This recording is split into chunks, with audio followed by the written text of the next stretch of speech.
Chances. Oh, brilliant goal! A brilliant goal! Remember the name, Wayne Rooney. Pirlo, ancora Pirlo di tacco, tiro,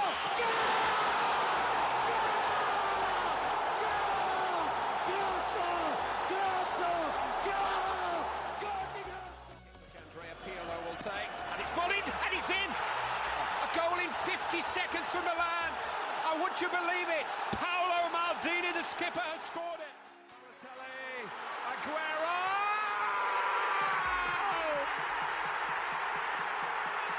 I swear you'll never see anything like this ever again.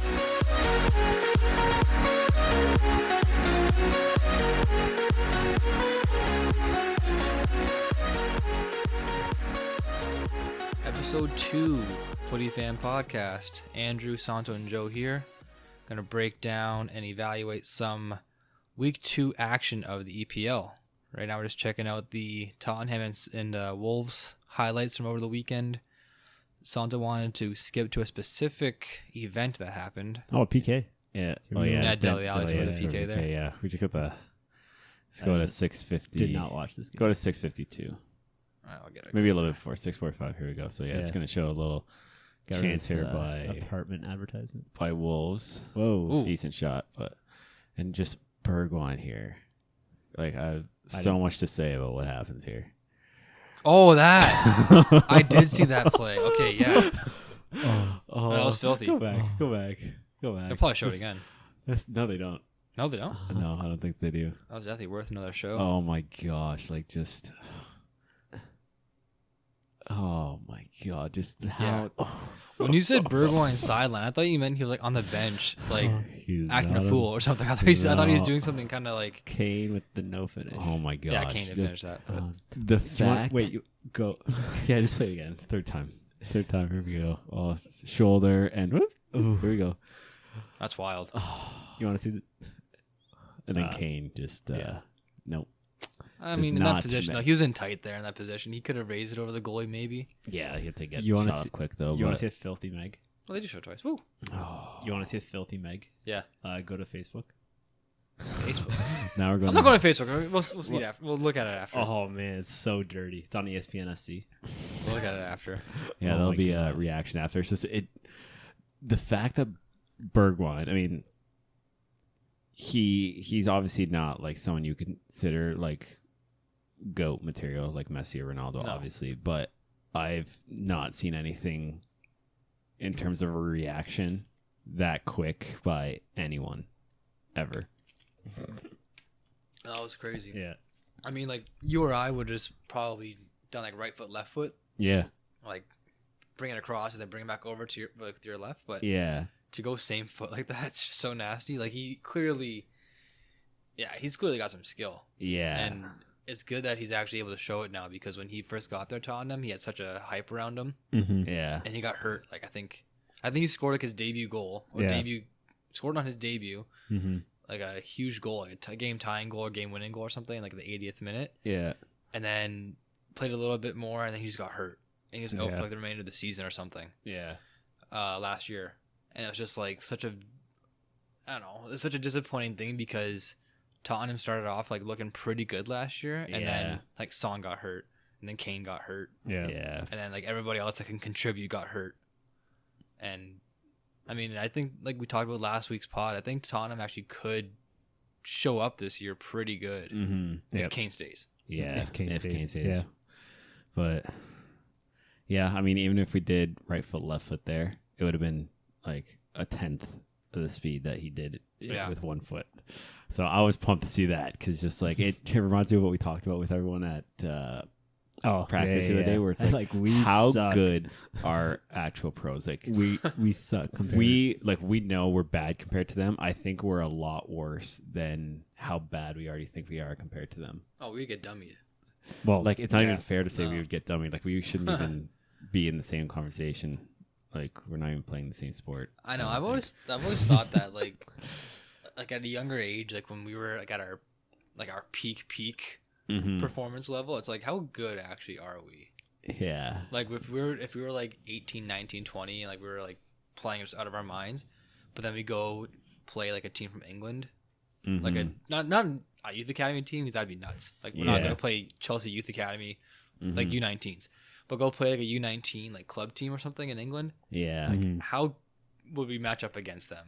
Right. Like just it's completely different. Yeah. And that kind of just highlights the point, right? Like we are, I think even just in Canada, we are really far behind, very far behind. And so we'll see how we do when we get to play in the World Cup, because we're hosting it in 2026. Yeah. We'll see what happens. I Paul- mean, oh, go ahead. I was gonna say, I feel like it's one of those things where it's tournament play, so they're probably gonna play pretty conservative, not take a lot of risks. Hopefully, not just park the bus and just take like 30 shots a game. But I feel like we'll probably do better than we think, but I won't think it'll be an accurate representation of how much better everyone else is around the world, in Europe especially, compared to Canada. Yeah. I mean, it is still a ways away, and like there could be some young stud that we never even heard of that's still Yeah. going to come out and show up. And obviously, Alphonso Davies is kind of like our golden boy right now, and 4 more years for him, or 5 more years, probably at Bayern or maybe some other big club will just allow him to grow and groom into like another world class player, hopefully. Yeah. I mean, his position that he plays for the national team, it's like he's kind of like a hybrid, because when he first started on the Whitecaps, he was like a winger striker Yeah. or like an attacking midfielder, and then he goes to Bayern Munich, he's like left back. Yeah. So he kind of slotted into position there, but when he comes back and plays for Canada, he just like runs the field. It's so funny to watch sometimes, Yeah. because like in CONCACAF qualifying, they play against teams like Guatemala or like Yeah.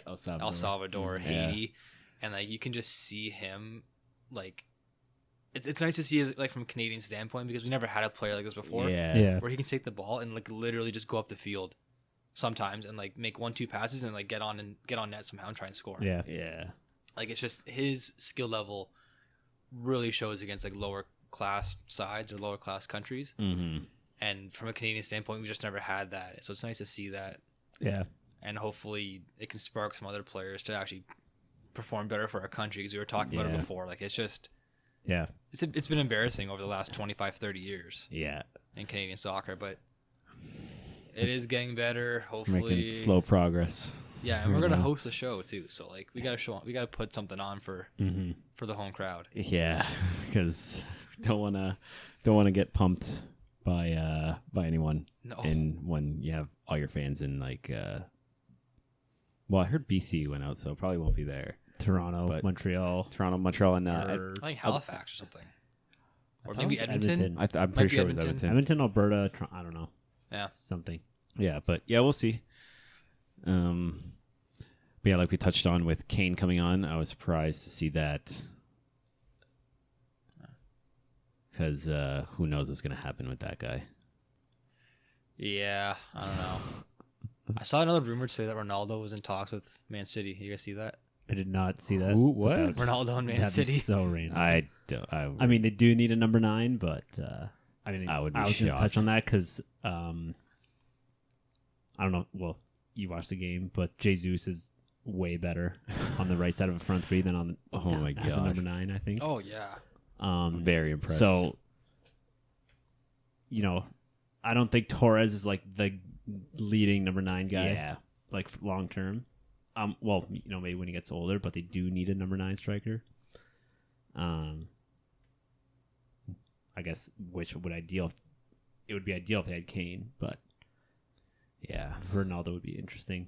I don't even think he would play there though, or I don't know how Guardiola would even use him.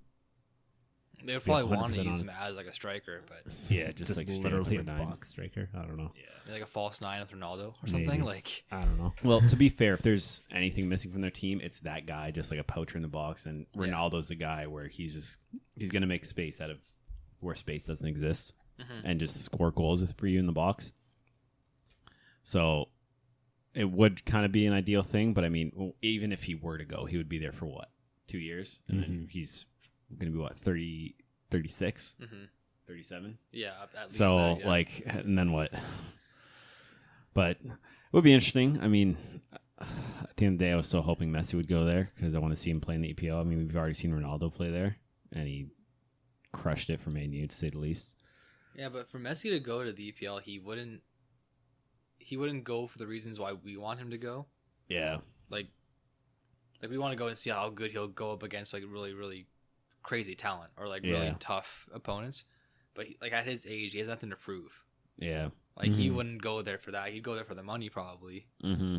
Which I mean, he doesn't need any more money, but he would go there for the fan base or something, or like just more popularity, which he doesn't really need. But just kind of like the experience of going to the EPL.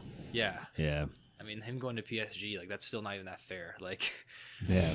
Like there's talks with Mbappe going to Real Madrid now too, and everything. Like he's just going to kind of fill into that role, I guess. Yeah. That Mbappe took, but like, I guess PSG rejected Real Madrid's offer. They rejected? Yeah, 160. Not enough. God, I think that's what it was. Markets inflated, just like around here with the homes. Yeah, I know. I mean, like could you imagine imagine the offseason PSG would have if they got all these players, didn't pay any transfer fees, and then sold a player for 160? Like you're selling Mbappe, which is like selling nuts. Mbappe, but still, like bringing in all the talent that they did this year and making money. Like the best transfer window in history. If they sold Mbappe, they could buy Ronaldo. Really, they'd probably get Haaland from Dortmund. Really, they could probably do that. I know there were talks of Haaland going to Man City, and I thought that was really likely. Yeah, I heard that one too. And that just kind of didn't go anywhere, from what I saw. Which is too bad because he's really good. He would have filled in nicely for them, and he's really young. Haaland to Chelsea was there. Haaland to City was there. Haaland to Real Madrid was there. Yeah, all in the summer. But I mean, a player with his talent, like if you're Dortmund, you obviously got to steal when you took him from wherever he came from. I can't remember where they got him from, but it was an absolute steal at the time. But it's like when you have a player with that caliber in your squad, you have to keep him, not forever, because obviously they're gonna have to sell him at some point. Yeah, and it's Dortmund. And it's Dortmund. And that's what they do. But yeah, that's what they do. They develop young players like really, really well. Yeah. But it's like you want to keep these players at least long enough to have some team success. Yeah. Otherwise, like, what are you really doing? Yeah, exactly. They are a business, but still. Like the one club teams are gone these days. They're not going to keep him forever. Like he's going to get way too big. He's going to get way too expensive. Mm-hmm. And I mean, I'm sure Dortmund, they've kind of had like a mixed bag of performances the last couple of seasons, but they must have some money to retain him for a little bit because they're getting offers of like 130, 140. Yeah. From like huge clubs. Yeah. So for them to keep turning it down, they must think kind of what I'm thinking, hopefully, and say we got to keep this kid for a long time, or keep this kid for the short future, just to make our team better. Yeah. Get some top 3 finishes, maybe contend for the league, get some more money that way. Mm-hmm. But I'd love to see him in England. Yeah, like him in the EPL would be such a nice fit. Yeah. I agree. Oh, he's so big, like so big. Match up against all like the big burly defenders in the EPL. Yeah.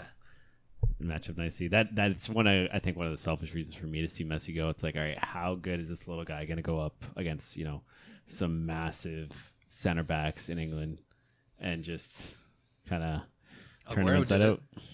Aguero did it pretty well. Hazard did it. Yeah. So, but looking less and less likely, and probably impossible at this point. But yeah. So speaking of City, I also wanted to touch on Ederson because he touched the ball 3 times in the first 30 minutes. His first touch was in the 10th minute. And there was one point or later in the first half, ball came through and he's just off his line, does a diving header right to one of his players. To be fair, it might have been an accident that it went right to, I forget who it went to, either Gundogan or Jesus, but the fact that he barely touches the ball and he's a spectator for most of the games, and then he's still really sharp, I think is really impressive. And I don't hear a lot of people talk about it. I think probably because they've just talked about it for so long, where it's just kind of understood now that he's gonna do that. But yeah, he'll just get the ball and then ping it to someone without ever touching it. So I think he's I think he's the best goal in the EPL. Really? Yeah, over Allison kind of fell apart at the end of last season, but he was in talks to being the best. But I if there was one goal I'd want on my team, it'd be him for sure. No, I mean, he's obviously a really good player. Understatement of the year. Yeah, But I don't know. With the team that good too, it's like how on point does the goalkeeper have to be? Like I know it's like I know you obviously have to because like anything can happen at any moment. But I don't know, like that line of defense ahead of him, plus like the midfield in that, like on that team, it's just. Well, I think he's like It's just key to their nuts. team because like you even saw it with Norwich. They're trying to play out of the back, and they just can't do it. Oh, I don't know. no. Like tons of teams trying to play out of the back. It's just a disaster, and I think he's key, in doing that. Yeah. Because a lot like he's like kind of the quarterback back there for whoever it is, Diaz or Stones. So they can give it to him knowing he can find a pass that'll break the line that's pressing. Well, yeah. So it's like the confidence is just there. Yeah. remember a few years ago when Pep first arrived and they had like Joe Hart still playing there, Yeah. and I think he brought in was it Omar Bravo, Yeah, Bravo. Yeah. and like they just could not control the ball. Yeah. He found his guy with Ederson. Yeah. Because like Without you a said, doubt. like playing from the back has become huge, and it gives me anxiety all the time when I Yeah. see some teams do it. Mm-hmm. Because it's like you just dribble into trouble sometimes, or you play it back to the keeper and he has like a weak foot and he puts out for a throw in. It's like just defeats the purpose of trying to go out from the back. Yeah. Mm-hmm. But a player like Edison,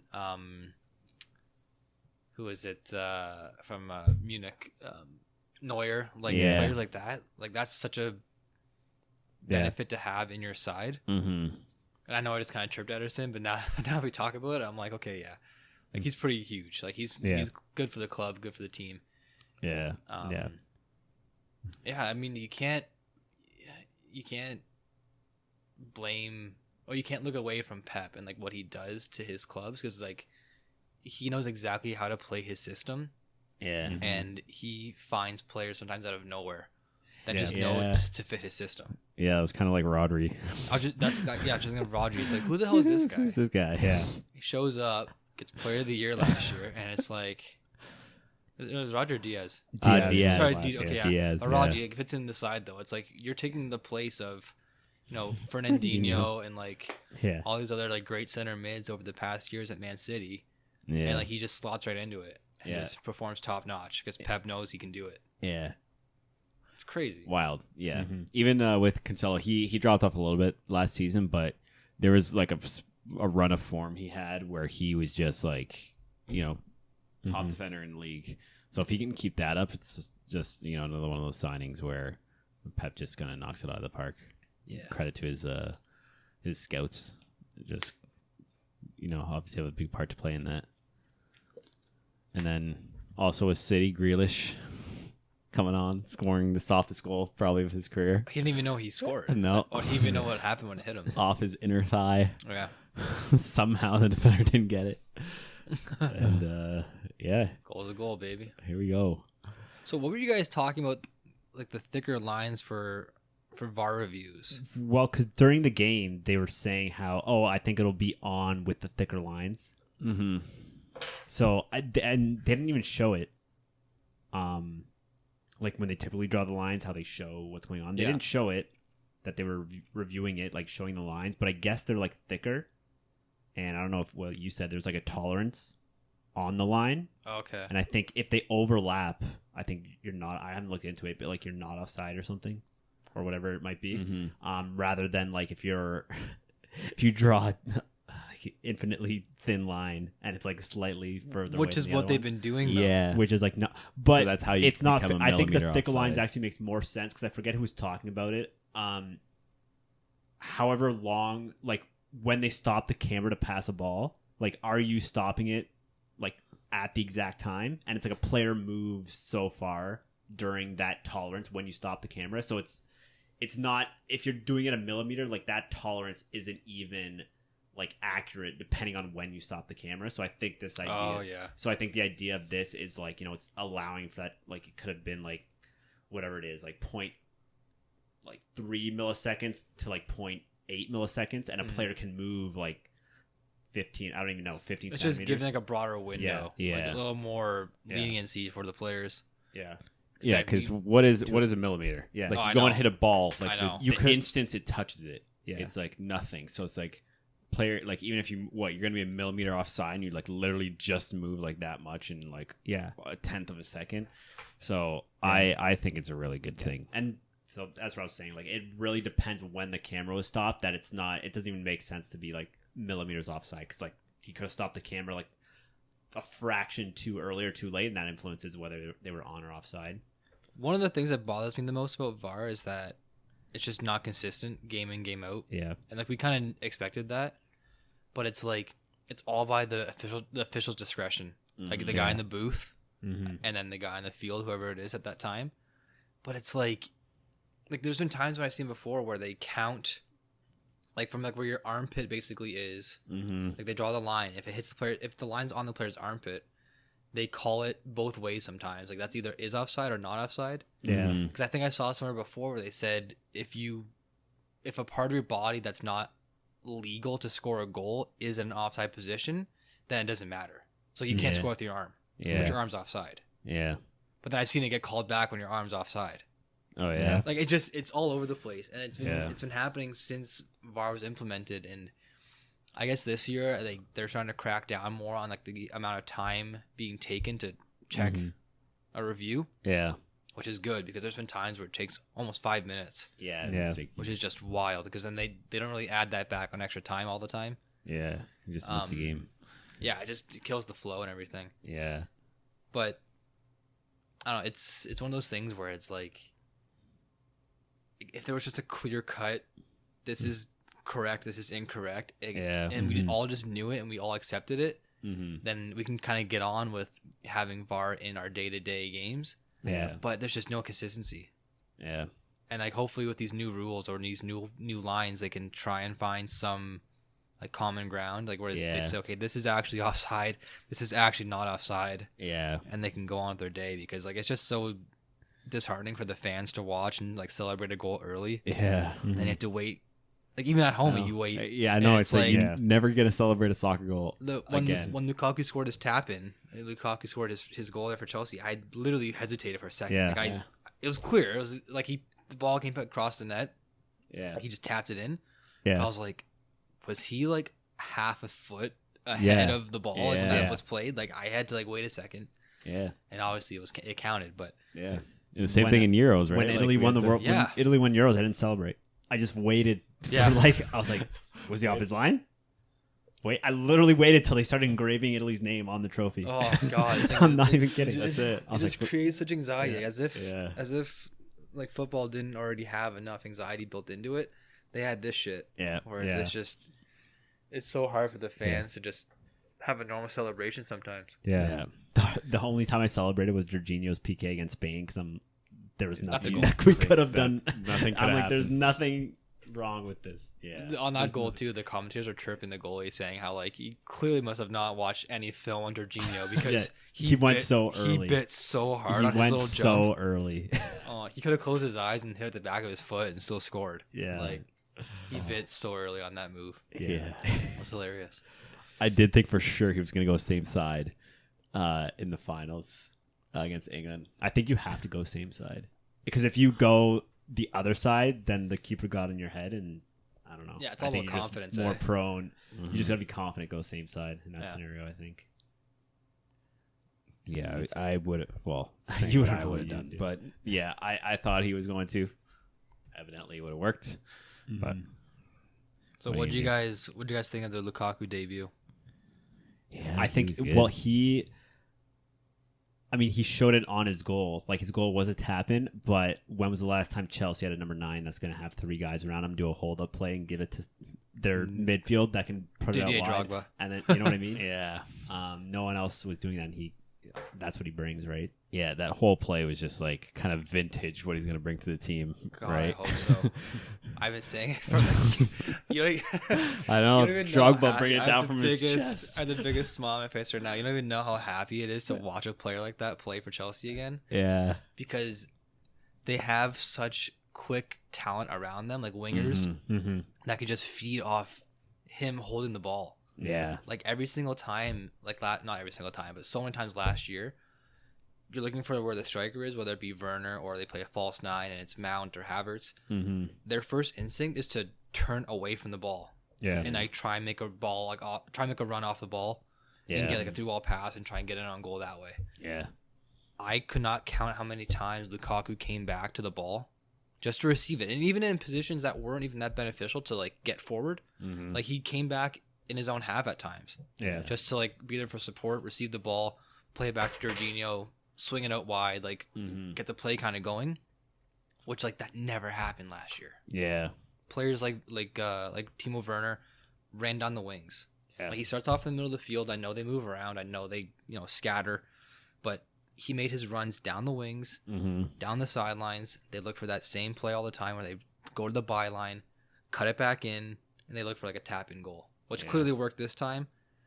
But it's happened time and time and again last year and just never panned out. Yeah. And then they bring Lukaku into the team like for one game and just showed immediate impact. Yeah. And this is how the Chelsea of old played. And it brings a tear to my eye. Like it honestly does. Yeah. Like it's just I love the way that they played when I first started watching them in like the early 2000s. Yeah. And like I hope with him back in the squad, this is how they keep going forward, because the team that Lampard began to put together and the team that Tuchel finished putting together, I hope that they just can gel now completely and they can buy into what Tuchel preaches and what he wants to do with the team. And clearly they finished on a high last year.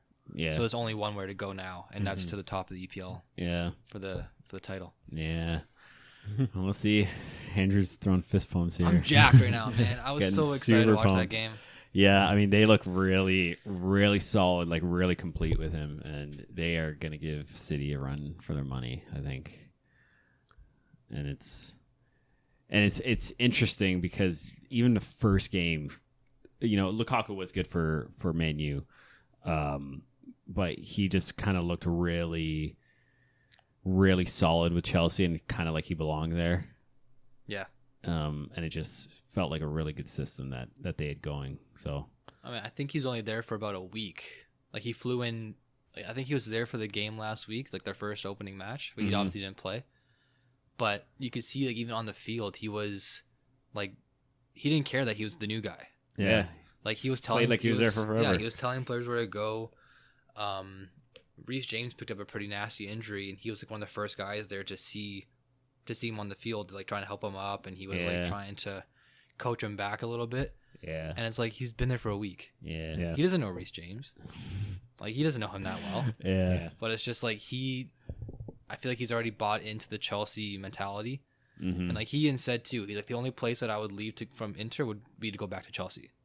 Yeah. And they came calling and paid a healthy price tag for him, but Very healthy. he came back and like I said, made an immediate impact. So hopefully this keeps him going forward. Yeah. Yeah, watch out, Pep. Ooh. Well, they already fed it to him in the Champions League final, unfortunately, for him. But yeah, I do want to also talk about Danny Ings. That was good. Yeah. That's quite the goal. Sliding into Villa and just scoring an overhead kick. Just, like it's no big deal. Yeah. No, he's a good player, man. Yeah. I've always liked him. Do you think he's going to end up, like if you had to pick another side, like a top 6 side, whether it's like Italy, England, Spain, do you think he's going to end up on one of those sides? He probably wouldn't leave. I mean, I could see him like, well, he had a stint at Liverpool, Mm-hmm. Yeah. but then he just got hurt. Like it was nasty. I looked into it yesterday a little bit. Like he just had like a lot of promise. I forget where he came from initially to go to Liverpool, but he got there and like it took a little while to get adjusted. Then he just picked up a nasty injury on his like knee or something. Yeah. He's out for like an entire year. Yeah. It's too And bad. then he came back, and I think he played a couple more games, and I think the same injury happened on his like other leg, so he missed Yeah. almost like 2 full seasons. Yeah.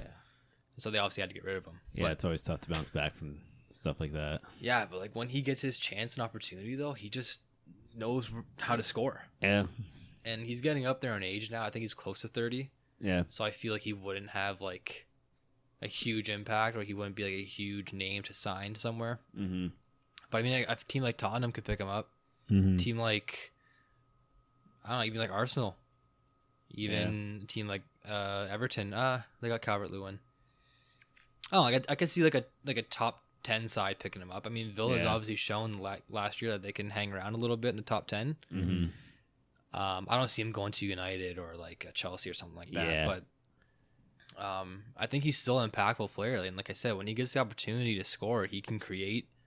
And he's almost like kind of like a Vardy in that way too. He just gets like scrappy goals. Like Yeah. like how like Really good Vardy in the doesn't score box. stunners. Yeah. Yeah, he's just Not always in the often. right place and just knows how to put like a good shot on net. Yeah. And he's gonna create a lot of chances for himself. And obviously, you know, just mathematically, the more chances you have, the more goals you're gonna score. So I think he's just also a really good player to do that. Yeah, for sure. Yeah. He's fun to watch too. Yeah. And then in the same game, VAR didn't have a lot of decision to make on the handball. I don't know if you guys saw that. Actually, I didn't see that. No. Oh, okay. I'm pretty sure it was a corner. The guy just shot came or chance came, and he lifts up his leg like a foot higher than his hip. Like his leg was super high. Then his arm was also like there. So imagine just having your leg and your arm just way up, and it just hit his hand. And handball and PK, and that was it. Who took the penalty? Do you know? You remember? I don't actually. No. No. I'll have to look back, but it was just really, really funny to see. And you know, obviously for things like that, I would assume that would be given without VAR. But that's one of the things I've liked about VAR is you don't have to worry about things like that just getting missed for whatever reason. So you know anything, you know, ball crosses the line fully and there's mayhem in the box, it's gonna get. You don't got to worry about it if the ref's gonna actually give it a goal. Same with handballs. So that's the plus side that I like to think about with VAR. Never got to worry about anything. Mm-hmm. What's up, Joe? What are you thinking? I'm just thinking about this. Who's the first manager to be sacked? For sure. I'm thinking Arteta. Yeah. Yeah. It had like what they're playing City next. Yeah. And they're not going to have goal of the month. I know. If they don't score a goal, they will not have a goal of the month. Like I said, I think that it's just going to be more of the same from them. Yeah. And, you know, I know it's never going to happen, you know, Arsenal getting relegated, but if they're down there for too long, I don't think, like, I know Arteta's been there, he's been a player, but they're going to go for someone scrappy, just, like, get him out of trouble if it comes up. Sam Allardyce. Like, seriously, could literally be anyone. Big Sam. But you know, they're going to lose against City more than likely. So we'll see how the first 10 or so games go, but that's looking tough. Because who do they got after City? Let's check it. I'm trying to see if it's City away or City home. I don't know. City, like they're at City. Oh, okay, there you go. Yeah. They're done. Third time. Which is too bad because like they had so much promise when Arteta took over. So they got Norwich after. Norwich and Burnley, Norwich. and then the North London derby with Tottenham. So they're going to play Burnley away. That, like, what, they might beat... Oh, they're playing West Brom tomorrow? Oh yeah, they got West Brom in the. That's not even... No, that's the cup. That's the. I'm not even sure which cup this is. EFL Cup. Yeah. English Football League. Like, that's not the FA. That's not. Isn't it Carabao? Yeah, it's Carabao Carabao Cup. Cup. It's just called EFL Cup. It's not called Carabao Cup anymore. Yeah, it's called Carabao. So, I mean, literally looking at these, like, okay, they might beat Norwich. Burnley could, like, easily be a draw. Probably lose to Tottenham. Could lose to Brighton away. Could, honestly, lose to Crystal Palace at home if they play well. And then you got Villa again, and then Leicester. Like, Watford could be an easy win, maybe, but that's in November, so you never know what's going to pan out in 2 months. Honestly, looking at them, if they... Any team in the top 10 and any, you know, scrappy team in the bottom tier, it's like, are they going to win? Yeah, I don't know. It's always a question mark, right? I don't know. You know what I mean? And it goes to my point. Like everyone's like, "Oh, Arsenal, Chelsea." It's like, is that a big game? You know? Yeah. I mean, like the names are big, but it's not even a contest anymore. To like, like the DAZN actually had like a little 10-minute like story about the Chelsea and Arsenal rivalry, and they even mentioned that in like the last couple of minutes. Like Arsenal beat them in the FA Cup a couple years ago, FA Cup final. But yeah, when it comes to like actual like EPL success and where they finish in the standings and also like head to head, Chelsea's probably had 6 of the last 8 wins or something like that. Mm-hmm. Yeah. So it's like, yeah, you can't consider it a rivalry when there's only one side that's winning every single time. That's winning. Yeah. That's like in football, like Michigan and Ohio State, biggest rivalry in college football. Michigan's won one time in the last like 16 years. Yeah. So it's like, how is this a rivalry anymore? Yeah. It's a joke. Yeah. Well, when you have a player like Ozil, and you can't figure out how to build a system around a player like that, and you just let him, he just ends up on the bench for forever. Yeah, and then he walks. And it's like, what? Yeah. I mean, a player like I'm sure you could figure out okay, he doesn't go in for tackles, and he just like to sit in the number 10 role. But how do you not build a system where you get the best out of him? I was like, oh no, like we can't figure it out, so he's gonna be on the bench. Is that on the manager? Yeah, it's gotta be on the manager. Yeah. That was- I think maybe a combination of the manager and the team not bringing in who they need to like build that system. Right. Yeah. You know what I mean? Because I'm pretty sure if you have Aubameyang, Ozil, and Lacazette? Yeah. That's pretty sick. you can't build a system around those front three to work together and figure it out. Yeah. Yeah. It falls It's on. like they couldn't figure it out. Yeah. But Falls on ownership and the manager, I think. Yeah, ownership for years has just been getting destroyed by the fan base. And they wanted Arsene Wenger out so bad, too. Like, the fans were chanting, Wenger out, Wenger out. He leaves. and then they just tank. Unai Emery comes in, and it's just like Yeah. a shit show with him. Yeah. Like, he had no chance. Yeah.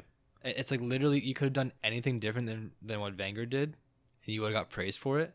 Mm-hmm. But he performed worse. Yeah. So Not at the start they were crushing. at the start, they showed up a Crushing little it, bit, and but then then- whatever happened, I don't know if it was injuries. I don't know if it was like players just stopped performing properly or whatever it was. I'm not sure, but yeah, they tanked pretty good, Yeah.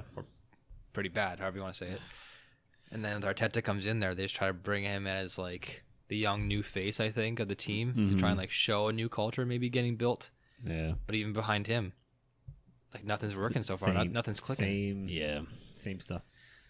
Yeah. Feeling for all the Arsenal fans, it's been a very, very rough decade. They'll be all right. I think they've been. Like, even if you look at the lineups of the game from Chelsea and Arsenal, like, Yeah. It doesn't there's even- so many players on this Arsenal squad where it's like, who are you? Yeah, we're definitely a fall from grace. I think it's like a massive just overhaul. I think they need. Yeah, it's a very strange team.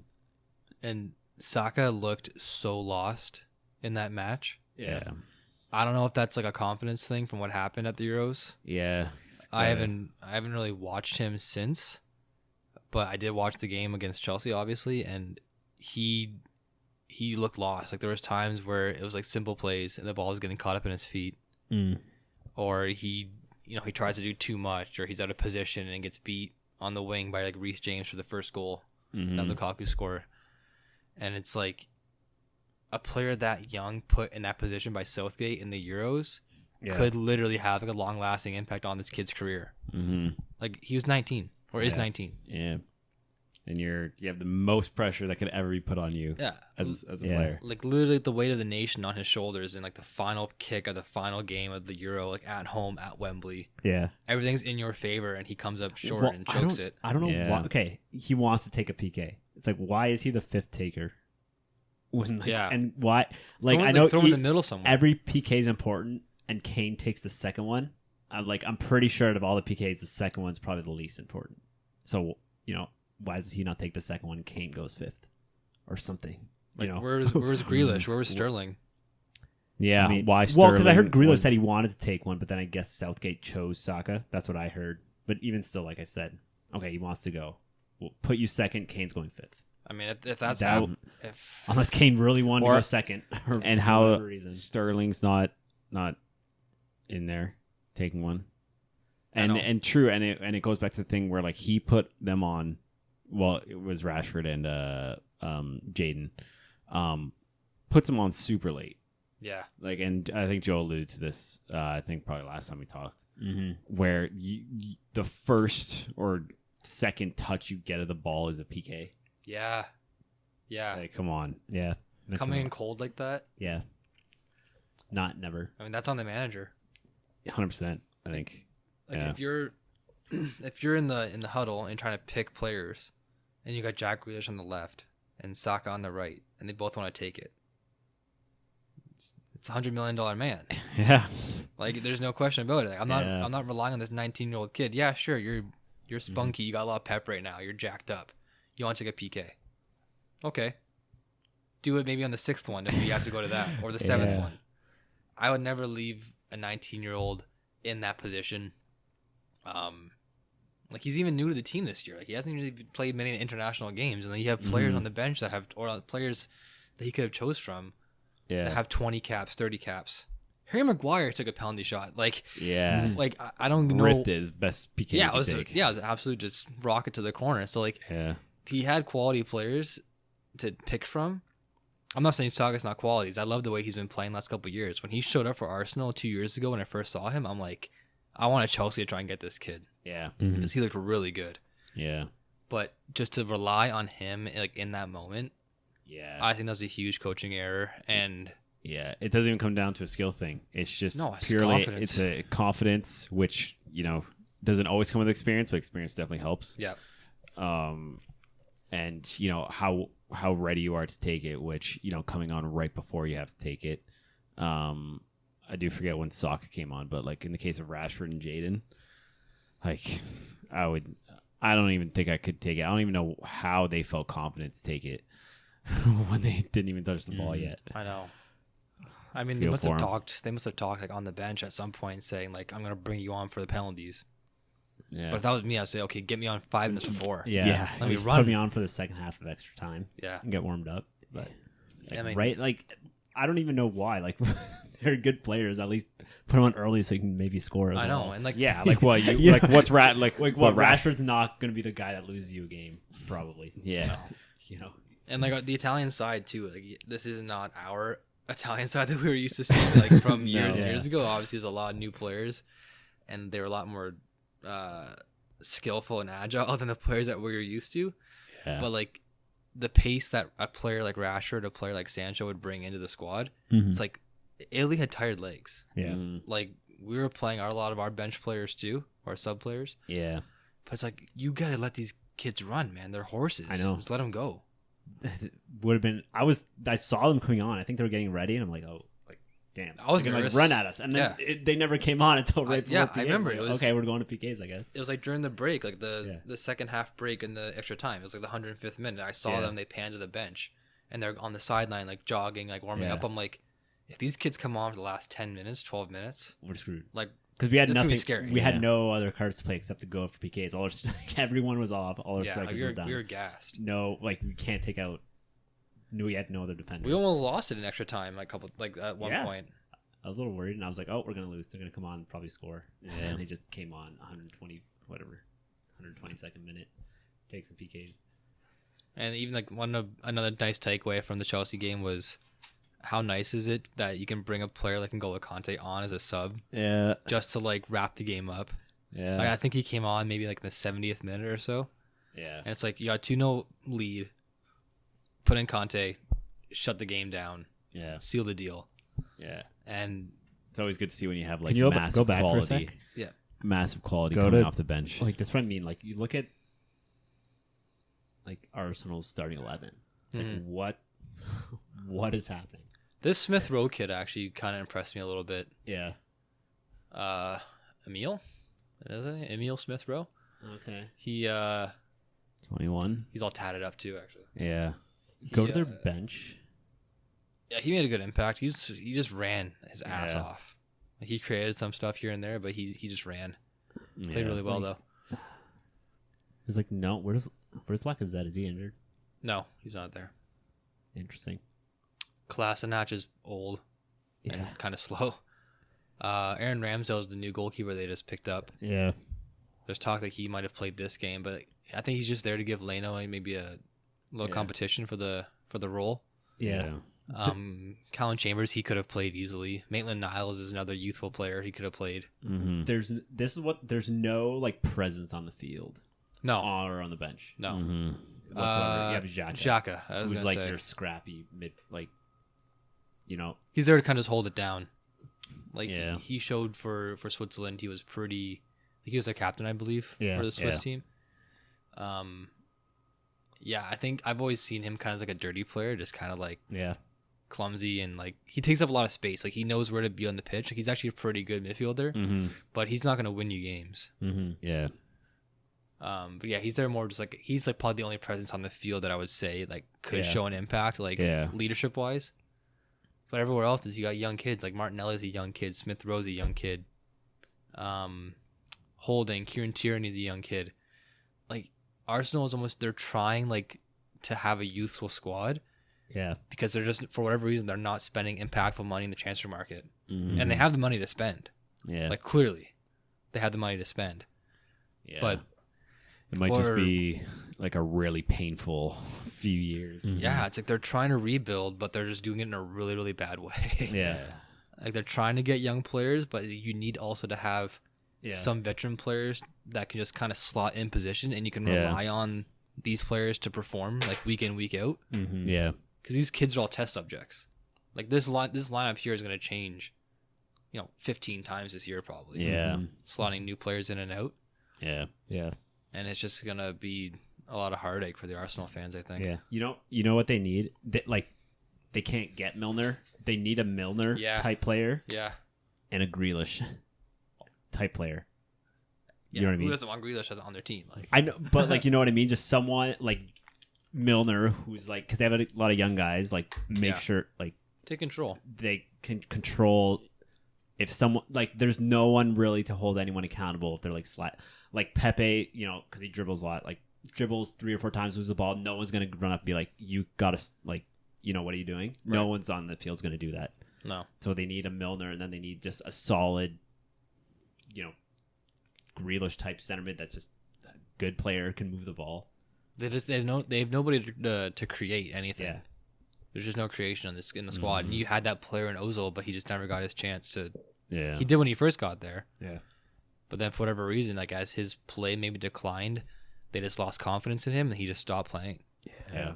They Which just I couldn't. always question, like, how Yeah. how is he on your bench? That was tough for the. They had a tough couple of years, and like you could see it happening. You can see it developing a little bit with Arsenal. Mm-hmm. I mean, their run of just getting 5th place or 4th place kind of ended, and then Yes. they just haven't been able to come back from it. Yeah, just a little further downhill. And Liverpool, though, on the other hand, I wouldn't say they were in the same position because I don't think they ever got like that, down in the dumps. But they had a few tough years, and now they're just, doing their thing. Got the 2-0 win. Mm-hmm. And Thiago, which, I didn't even think about when he came on the field till the commentator actually said it, where it's his first game at Anfield in front of a crowd. Yeah, He's been there since the start of 2 seasons now. Almost, yeah, right? since the start of COVID. So it's probably a cool experience for him, just actually getting a feel for what Anfield's like. Just a massive empty stadium. Yeah, and they were saying too, like it was their first game back at home with fans since they won the title. Yeah. Yeah. So it's like, so they're saying how, like they're playing "Never Walk Alone," like they're singing the song when the players are coming out. It's pretty cool. Yeah. Like I almost got chills like just watching it. Like that song always gets to me when they play it, Yeah. when they sing it. And the commentators are saying like, oh, they might let this one like run a little bit longer because they're celebrating their win because they haven't done it in front of their fans yet, Yeah. Mm-hmm. which is crazy to think. Yeah, celebrating a lot of different things. Celebrating actually like being able to see your team again. Been watching over TV for almost 2 years, so it's probably means a lot to them, right? Mm-hmm. But yeah, that song always gets me. Just chills, especially when they when they sang it at halftime against AC Milan and came back on Champions League. Remember some of that? Sorry if you're an AC Milan fan. Nah, man, they're good. Like, I say that they're gonna contend. I mean, could it be a three-headed race going into the end of the season? Like, if you think Liverpool, Chelsea, and Man City can keep it up, I think so. Make it really exciting. I think. Yeah, like I said, barring a disaster, or any serious injuries, or any serious injuries from Van Dijk and Gomez. Yeah. I mean, I think we touched on this before, where if anyone's vulnerable to not being in it, it's Liverpool. Yeah. And then maybe Chelsea. I mean, obviously they're picking up a lot of good talent, but Man City is the one team where you can get 3 injuries. Like last season with De Bruyne and Aguero, they were out for how long? And then they just went on a win streak. Yeah. So when you can afford to not have De Bruyne and Aguero on your team, that gives you a massive advantage over everyone else. Do you think a player like Phil Foden is going to kind of slip now into like the shadows at Man City? No, I don't think so. Like, where's he going to get his chance to play? Or his opportunity? Well, I think Pep's really good at balancing his squad. Like, he did it. Like, he kept Foden for how long? You know what I mean? When he was, and I think, Foden's. I think he starts ahead of Grealish. Anyway, it's just what De Bruyne's not there. Foden's still like coming back from Euros. I think his best midfield 3 is Foden, De Bruyne, and Rodri. You think?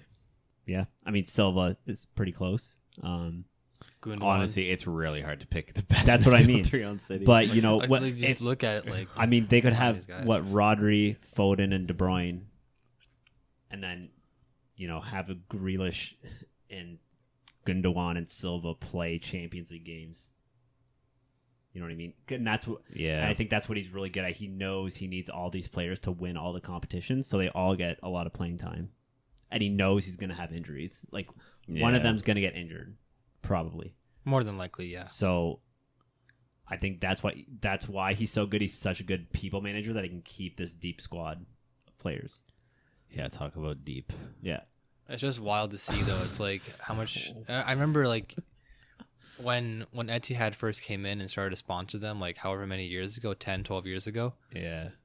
It's like when they started buying just, like, everybody that was good. Anyone that was good. Yeah. And it's like, I think they're buying these guys so that they just wouldn't score against them or something. Yeah. Because I remember they bought Adebayor from Arsenal. Yeah. For, like, a stupid amount of money. And he just never played. Yeah. I couldn't believe it. Like, they had it on the bench. I remember them saying... it's a stat now that kind of gets used a lot because there is just so much more money now than there was back then. But 12, 13 years ago, for them to say that there's $180 million on the bench and you're playing a team like Norwich that has like $60 million on the field, like in their starting 11, and you got triple that on your bench and just players that aren't going to play for you, I couldn't believe it. Like that money back then, inflation now, it's like $300 million on the bench. Yeah. And I mean, it's just, I couldn't believe it at the time. I thought that the money getting spent by them was just stupid. And even now, like spending $100 million on Grealish and then have him not play or have him coming off the bench, like Joe's suggesting he might do. I think it might hurt a player like Foden because he had such a breakout year last year. Yeah, he did. And I think his confidence was like sky high. Yeah. And look at that haircut he has. His confidence is huge for that. Like, he looks ridiculous. But well, now he's blonde. And now he's got the blonde hair now, yeah. And I think maybe that's why he's on the bench still. I mean, his hair's growing back. He doesn't want to come out yet. Yeah, he's got to wait.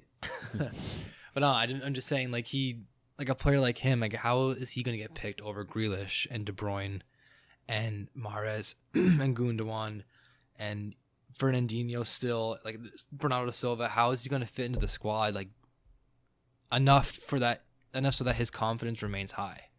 Well, like I said, they're in this the type of team that wants to win all the competitions. Like Arsenal's the EFL team, like the EFL game Arsenal has, they're probably not even going to play like a solid squad, maybe. Probably. Whereas City, it's against an EPL team though. It's not against like a Championship 3 division team. Yeah, but so I mean, they might have to show up. A team like City, they're going to play like a mass. Like they're like, no, we have to win every single trophy. Yeah. So they're going to play Foden or whoever is going to play that game. They're going to play a solid. They're not going to play like their young squad. So he's going to get minutes. He's probably going to get minutes in big games like Champions League as well. I kind of hope so. I mean, I like him. He Yeah. came on as like a stud last year. He's Yeah. a firecracker for their team. I mean, he was pretty impactful. Yeah. Like And the, he scored some like good solo goals Yeah. too, which is really good to see. with Aguero being out for as long as he was, Yeah. and like we talked about it last week, they didn't really have like a clear number one goal scorer on the squad. They had guys that can chip in and get 7, 8, 9 goals, Yeah. and like him to get 9 last year, I think it was, like out of nowhere. Yeah. Like those are 9 brand new goals that you didn't get last year. Yeah. So for him to do that and also set up a lot of goals, he got a handful of assists. I just don't want to see him decline a little bit or like feel dejected Yeah. from not getting more playing time because you bring in a player like Grealish. I mean, it sucks. Like you see a guy come in at your position Yeah. for £100 million. Like you're gonna feel a little dejected. Yeah. Like you're gonna think, oh, he's taking my spot. Oh, my playing time's gonna get cut in half. Yeah. And like as a young player like that, it's all about confidence at that age. It's all about getting the playing time and showing the manager that you can play and perform. Yeah. Yeah. And if they see him day in, day out, like at the training facility, obviously, and like Pep knows his skill set and what he can bring to the team. Mm-hmm. But I think just personally, like in his own mindset, it might be like, oh shit, Mm-hmm. like now I'm not gonna be able to play as much. Now I can't, score my 10 goals that I got last year. Well, I mean, and to be honest, with them getting rid of Aguero, because I know Foden's kind of flexible.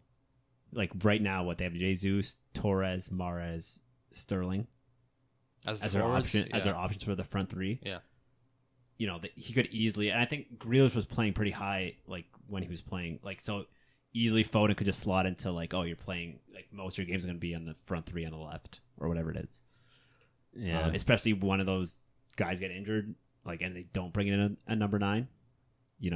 That like all of a sudden you're thin at the top. Right. So Oh, that's a good point. Yeah. Yeah, I think it'll still obviously have a big part to play. And like Joe said, I think there's going to be a lot of competitions. They want to win all of them. So it's just the luxury they have of being able to have this massive rotation of no matter what game they play, they have a team that could win the EPL at all times, which is why I like them a lot because it's just total domination and just like the drive to be the most perfect team you can be, which is always good to see. And speaking of that, with De Bruyne, hopefully he's going to come back because I know he missed the last game with an injury. But, player of the year. Yeah. Oh, De Bruyne, Conte, or Jorginho. Mm-hmm. I don't know if this is just midfielder player of the year or if it's like player of the year. Yeah. I'm not totally sure on that. Should I just look it up right Is now? it UEFA player, like it's EPL player of the year? No, it's literally player of the year. I can't keep up with all these competitions. I know, there's so many. Who's in the running for the Ballon d'Or? Is That that already decided? I don't even. Wasn't that know. Lewandowski? Didn't Lewandowski win that? I don't even. Or did they even? I heard they weren't even going to have it. Yeah, men's player of the year.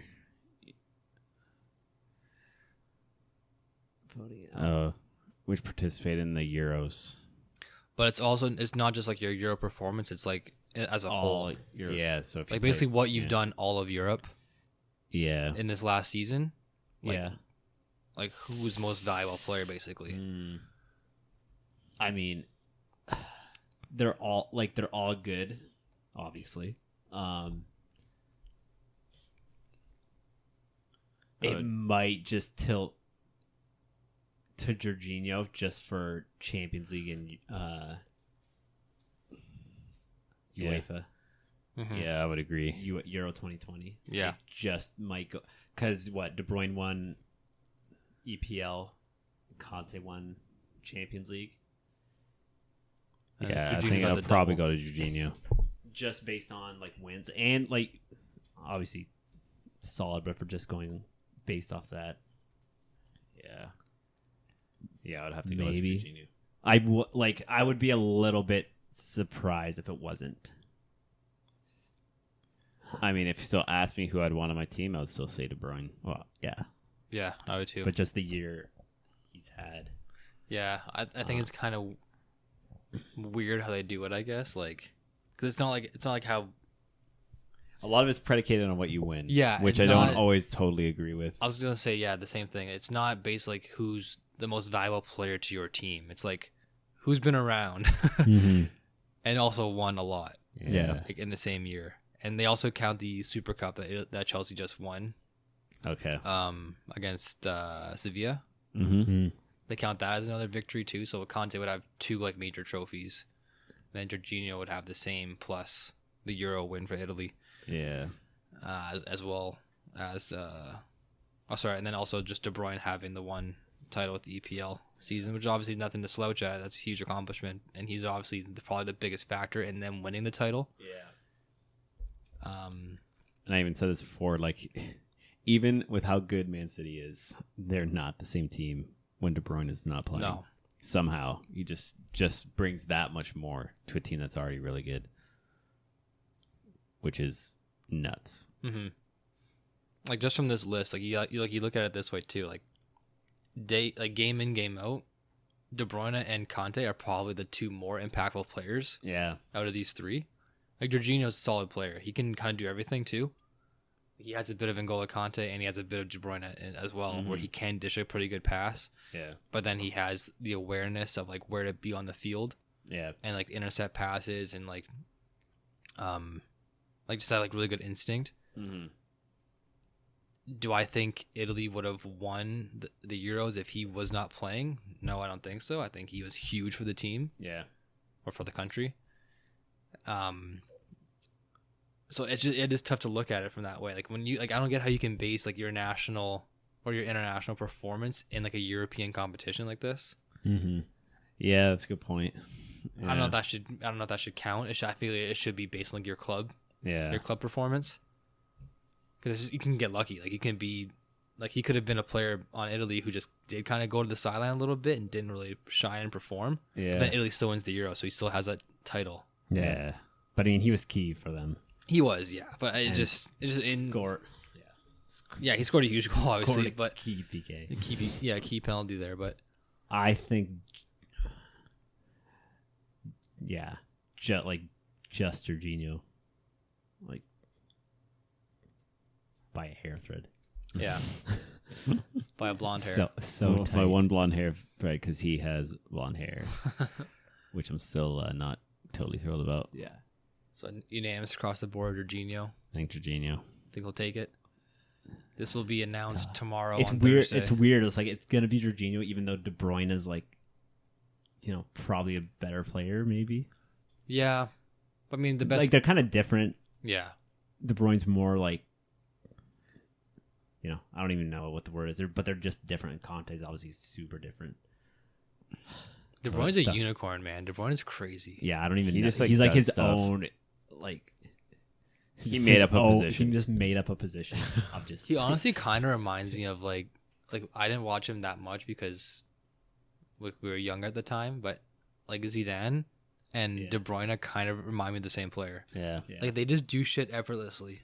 Yeah. Like I know he's trying when he's running because his face gets all red when he gets all That's the only way you can tell. when he 'cause gets it all looks like- gas. it looks No, like it's like he's because you don't see it. Like he blends into the game so well, Yeah.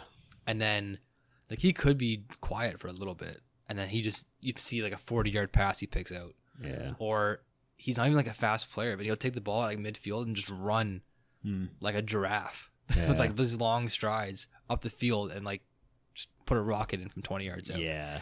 Like he can do that just like that. Yeah. Mhm. And like I feel like a player like that hasn't come along in a long time. Like his stature, he's like a taller guy, uses his body well. Yeah. And like I said, he makes it look so effortless when he's doing it. Yeah. And like I remember seeing Zidane highlights on YouTube, and I'm just like, this guy's not even trying out here. Yeah. And he's just dummying players, Yeah. like at all level. Yeah. So He's mean- always around, always creating chances. He just has an immediate impact. You put him in, and automatically the game changes. Yeah. Every game I see him play in, I think massive influence on the game. I forget who they were playing in the Euro, but he came on for Belgium. Like I think it was actually nuts. I think it might have been tied, going into halftime, and I think Hazard and De Bruyne came on like in the And- 60th minute. Oh, he just and sniffed and they one. scored like 4 goals Yeah. in It was the second against, half. Denmark. Was it the Denmark Wasn't game? it the Denmark game? No, it wasn't Denmark game. It was what game was it? I know because De Bruyne honestly came don't on and remember. just like crushed it when they were playing Denmark. He came on, made that dirty pass, and then scored. Oh, that it was left-footed Denmark. shot. Yeah. It was Okay, yeah, Denmark good call. in the group It was stage. crazy. But he just came on and just immediate impact, Yeah, like instantaneous. because I remember impact. Denmark they were winning, and then it's like, Yeah. well, then De Bruyne comes on and just And Hazard came on too. Yeah. Hazard came on, but Yeah. still. I know he means so much to the team. And like again, if we were looking at like straight up MVP or like most valuable player that Mhm. on your team, like who you can't win without, I would say De Bruyne would win this competition. But yeah. the way that it's worded and what they actually do count, I mean, Yeah. Jorginho's probably got it, like we said, by a hair. Mm-hmm. There's no hair on Conte's head, so it can't be by No, him. he can't win. No, he's a good player, man, too. Yes. They're all absolutely. deserving. That's the thing. That's Yeah. we can safely Yeah, say that's that true. they're all deserving because they excel at what they do. Yeah. But Jorginho just has a little more. He's got a little more to clout. put on his resume. Yeah. He has more accomplishments, which is what everyone wants to look at, right? Yeah. So yeah. So this week's the last one, eh? The last week before international break. Yeah. Do you guys think it's too early to have an international break after the third week of play? Yeah, I mean, it's like it doesn't feel like a lot of players get like really into season yet. You know, I wish it was a little bit longer because like the season starts and before you know it, so you got a break. I mean, in fairness to the players, they're always playing, so it probably doesn't feel like that much of a break. But I mean, still, like, there's a lot. They play a lot of soccer. Yeah. I don't know if they need all these international. Like, I don't even know. Is the Nations League, is that still a thing? I don't know. I don't even know. I can't even keep up with like all the competitions. You can filter on here what the break actually is. Where did I find it? I'll look at it in here. I found a way that you can figure out like what the actual international break is. Okay. I think, is it World Cup qualifying? I think it is. Yeah. It's not like I don't think England's playing in this round of international breaks. Yeah. I saw Portugal's got a game. I think Wales has a game. It's not the full slate of teams or Yeah. of countries, sorry. Yeah. But nonetheless, like they do have to stop play to allow these players to go home and actually represent their countries. Yeah. But yeah, I was thinking like it's just the third week. Yeah, it Yeah. feels like you got to like actually, you know, have a lot of time to just get into the season. But you know, they're the players, and they are playing a lot more. I forget what was with Son. When he played, like, where he traveled something silly, yeah. like a lot of airfare on Son. So it's like how. You know, being able to play your best when you're like constantly traveling, and you know, especially for him, he has to fly to South Korea and play. So you have all these top players, and that's the thing. The better you are, the more games you're going to play in, which means the more travel you have to play in. So you gotta, you know, stay fit and stay healthy, and you're just on all the time. So you got to be able to play with some sort of jet lag going on, I think, sometimes. Yeah. I mean, I think it is a mixture of just international friendlies as well as some mix of qualifiers. Because you got Qatar playing Serbia. That's not a qualifier. No. That's clearly they're friendly. And then you have Finland and Wales, which could be International match. an actual qualifying match. I'm not totally sure It here. doesn't even say what it's for. It might just be like, I don't know. Yeah, but it's like some of these teams were just playing the Euro Cup like not even Yeah. 2 months ago. Yeah. I think these players just got back with their squad. Yeah. Gotta go back. Like it's kind of a lot for them to probably take in, you know, like to get adjusted back to being with your team. And then I still don't even know what the protocol is for COVID stuff. Yeah. So it's like you have to come back with a team. I don't know if you have to isolate or not, but like you hang out with them for a little bit, Then I have to go back again to represent your country, isolate there again. Yeah. I don't know. Wild. A lot of travel. Like, I think with COVID being a thing, I would cut back on the travel. Yeah. Like, internationally, keep it all domestic, and maybe have a stretched out start to the season, so that way you could be with your team more. Mm-hmm. Because it's the beginning of the year. Like, these guys haven't been there right away. Yeah. Like, a lot of the guys that played in the Euro, they only came back, a few weeks ago, maybe like less than a month ago. Yeah. And then you're shipping them out again to go play. Yeah, you're just out of here. It's wild. Well, hopefully high-speed travel becomes a thing very soon so that it won't matter where you got to go in the world. Yeah. Get anywhere in 2 hours. Or less. That'd be cool. Yeah. Is that a thing that they're doing now? It's like, I saw you can go from like New York to Russia or something in like 2 hours. Yeah, the plan is like it's basically a hybrid of a plane and like a rocket ship where you go, I don't know if it's actually in space or like really close to space, and you circle the globe to your destination, then come back down. Obviously, super conceptual. I'm guessing at this point. Is that Elon Musk stuff? I have no idea. Is he behind this? Could be. Crazy Who man. knows? But yeah, that'll be nice. I am really, I mean, who knows when it's actually going to happen, but high speed like travel within Canada, where they're building those high speed trains. Oh yeah. So you can get to like Toronto in like 40 minutes. So I think that'll have the biggest impact on the economy overall. Yeah, but they're affordable. Probably not to start with. It's going to be like anything like when they first came out with TVs and they were like $10,000 for a TV. It'd probably be like more business class stuff anyways too, eh? Like people will actually like not one way, but single passenger stuff. Like you wouldn't bring a family of 4. Yeah, not at the start. No way. I don't think so. So, and hopefully that'll give more opportunity for sports in general where, if you live here and you're good enough to play in Toronto, you don't have to, I guess, pack up and move to Toronto to play. Mm-hmm. Or even like to London, where you can play the best soccer you can play in your country and you can still live at home, which I think matters to a lot of people. Yeah, for sure. That would be really cool. I mean, it's so weird because in Canada, we look so highly upon like hockey players. Mm-hmm. Like you get kids that are like 14, 15 years old, go to play in the OHL, 16 years old, and they just pack up and leave. Yeah. Yeah. Like, imagine we had that for soccer here. Mm-hmm. Would you guys go? At like 16 years old, you have a chance to go play in, I don't know, Mississauga for like just like a sick team, like a stud team. Yeah. You get put up, you get an allowance from the team, and then you go to school and play soccer like semi-professionally or amateur, however they classify Probably. it. At 14? Yeah. Probably. 14, 15. Wait, you're just going to high school? Yeah, you're going to high school, like you go to some different schools. It's just how we had it here, the Billets and the kids from, Spitfires playing for the team, all going to school with us. Yeah. Imagine they had that for soccer. Yeah, I mean, it would have made like everyone's story different, I think, to see how good you would actually get, because how much wasted talent was there from people who just like didn't get to play at a high level for whatever reason. So true. Like personal reasons. So it's like, what would have happened to all the kids if they actually got like the best chance they could have to play at the highest level? I mean, I don't think I would have went particularly far, but I think someone who was really good, that just couldn't move because they had a family issue that they couldn't leave home. Who knows?